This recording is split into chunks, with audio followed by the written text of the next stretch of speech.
Hi అందరికీ, welcome to my channel. అందరూ ఎంతగా ఇష్టపడే స్పైసీగా ఉండే కోడిగుడ్డు వెల్లుల్లి కారం అయితే ఈరోజు తయారు చేసుకుందాం. వెల్లిపాయ కారం కోసం 1 స్పూన్ జీలకర్ర, 1 స్పూన్ ధనియాలు, 1 స్పూన్ ఉప్పు, చిటికెడు పసుపు, 2 టేబుల్ స్పూన్ కారం, అలాగే కొన్ని వెల్లుల్లి రెబ్బలు కూడా వేసి మూత పెట్టి మెత్తగా మిక్సీ పట్టుకోవాలి. మీకు కావాల్సిన గుడ్లు తీసుకొని గుడ్లు మునగా నీళ్లు పోసి అలాగే సగం చెంచా ఉప్పు వేసి మూత పెట్టుకొని మీడియం ఫ్లేమ్ మీదే కోడిగుడ్లు ఉడికించేసుకోవాలి. 2 పెద్ద ఉల్లిపాయలు తీసుకొని సన్నగా పొడవుగా కట్ చేసి పెట్టుకోవాలి. కోడిగుడ్డు వెల్లిపాయ కారం కోసం స్టవ్ పైన బాండ్లు పెట్టుకొని అందులో 3 స్పూన్లు ఆయిల్ వేసుకోవాలి.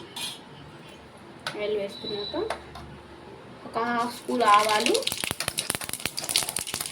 అలాగే కొంచెం జీలకర్ర అవి చిటపటపడినాక ముందుగా పొడుగ్గా తరిగి పెట్టుకున్న ఉల్లిపాయలు, 2 రెమ్మలు కరివేపాకు ఇవి బాగా ఫ్రై చేసుకోవాలి. లైట్గా ఫ్రై అయితే సరిపోతుంది. ఉల్లిపాయలు అయితే ఫ్రై అయిపోయి మనం ఇందులో వెల్లుల్లి కారం వేసేసుకొని నిదానంగా ఇలా బాగా కలిపేయాలి. కారం అయితే లైట్గా ఫ్రై అయిపోయింది. ఇందులో కొంచెం లైట్ గ్రేవీ కోసం కొంచెం వాటర్ వేసుకొని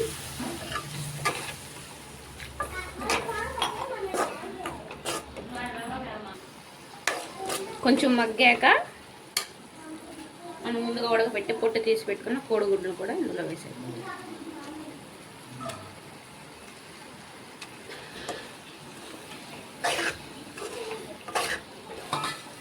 ఒక 5 మినిట్స్ ఇలా ఫ్రై చేసుకుంటే సరిపోతుంది.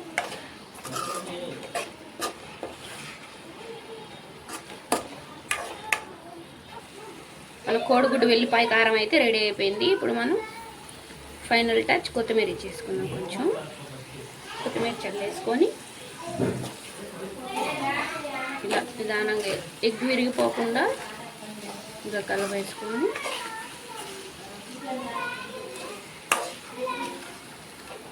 అంతేనండి, గుడ్డు వెల్లుల్లి కారం అయితే రెడీ అయిపోయింది. కారం ఇష్టపడే వాళ్ళకి ఇది చాలా బాగా నచ్చుతుంది. ఇది ఒక్కటి ఉంటే చాలండి, ఏ కర్రీ అవసరం లేదు. నా వీడియోస్ రెసిపీస్ మీకు నచ్చినట్టయితే please like, share and subscribe for more videos. Thank you.